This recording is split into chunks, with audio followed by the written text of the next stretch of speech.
Hey YouTube, this is a pretty unspectacular shot.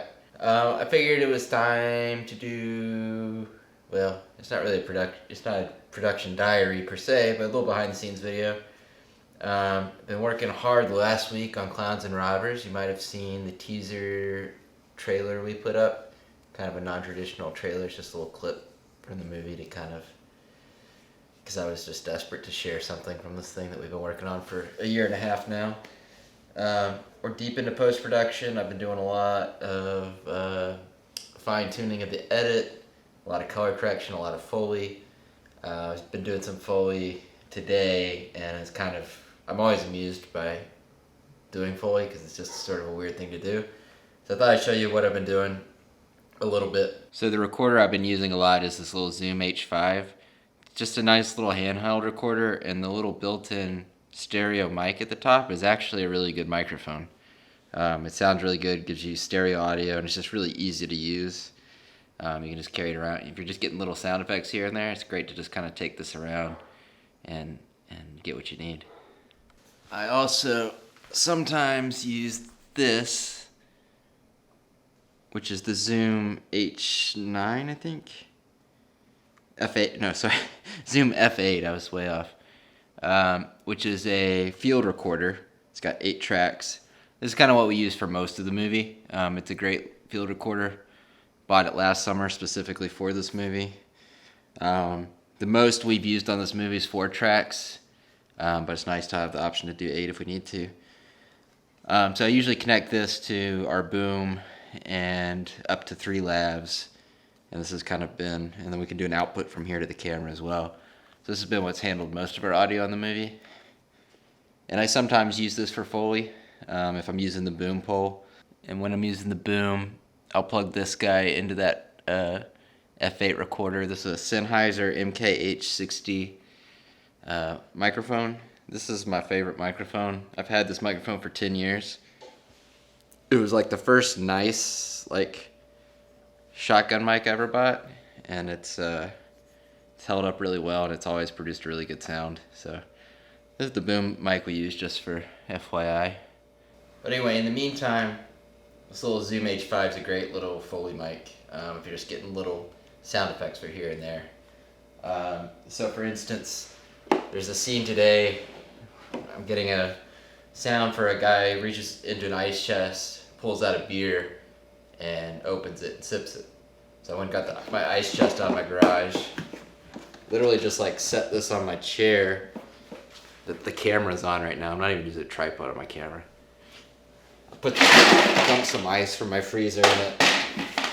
Grabbed a La Croix out of my fridge. Put it in. Go through the motions.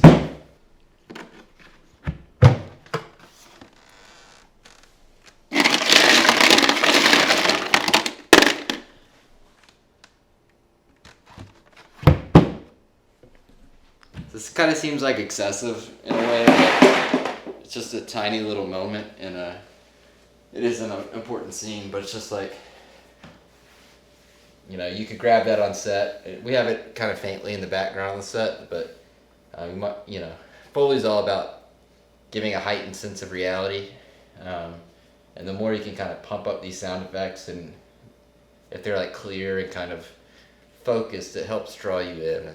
That's something I've learned with each subsequent movie I've done. It's just the importance of good sound, both on set and dialogue capture, but also good sound effects. So that's why I'm going to the trouble. A lot of times I'm just literally recreating whatever's going on in the scene. So another scene yesterday involved some balloon animals. As you may know, the movie's called Clowns and Robbers. And so it was as simple as me setting up my little Zoom mic right here and blowing up some balloons.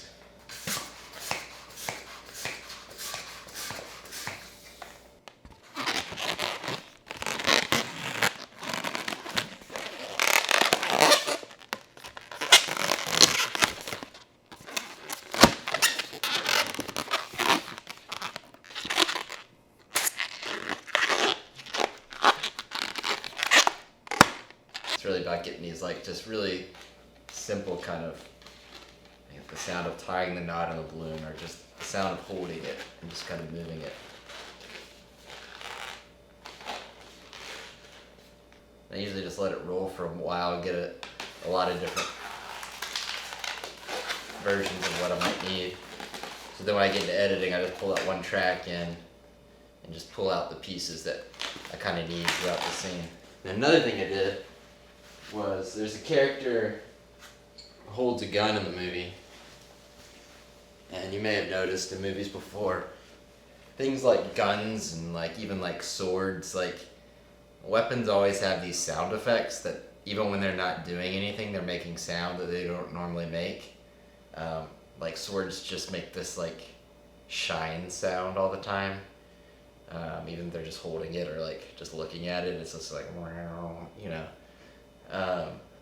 And guns always have kind of this like metallic jingle. So I was looking around for things in my office that kind of made that sound, because that's an example of something.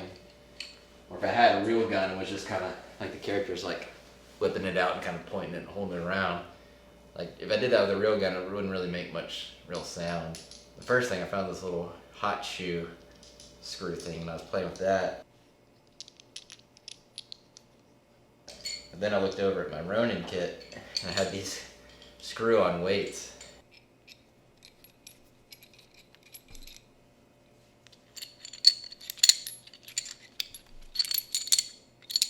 When they're tight, they don't make a lot of noise, but if you loosen the screws a little and let them jingle around a little bit, I thought that made it pretty good.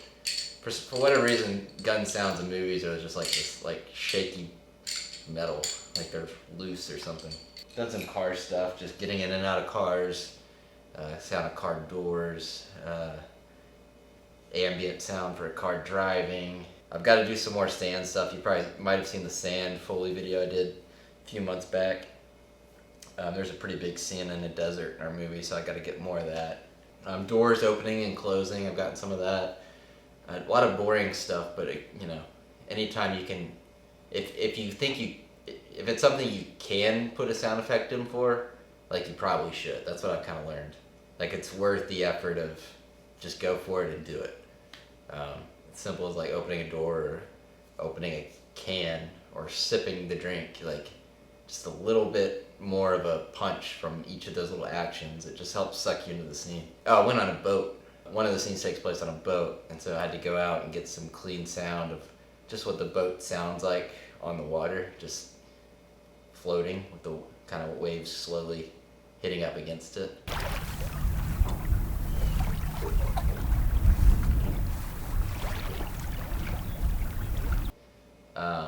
As well as some motor sounds of like the boat going and stopping. There's a very vague sound of water in the background when we recorded it on set. We're mostly using labs though, so those didn't really pick it up much. So going back and actually getting the microphone, kind of pointing it towards the water and picking up those waves even more so than you would maybe hear when you're there, but just so you have that clean track, and then you can punch that up a little bit and it's a little more heightened.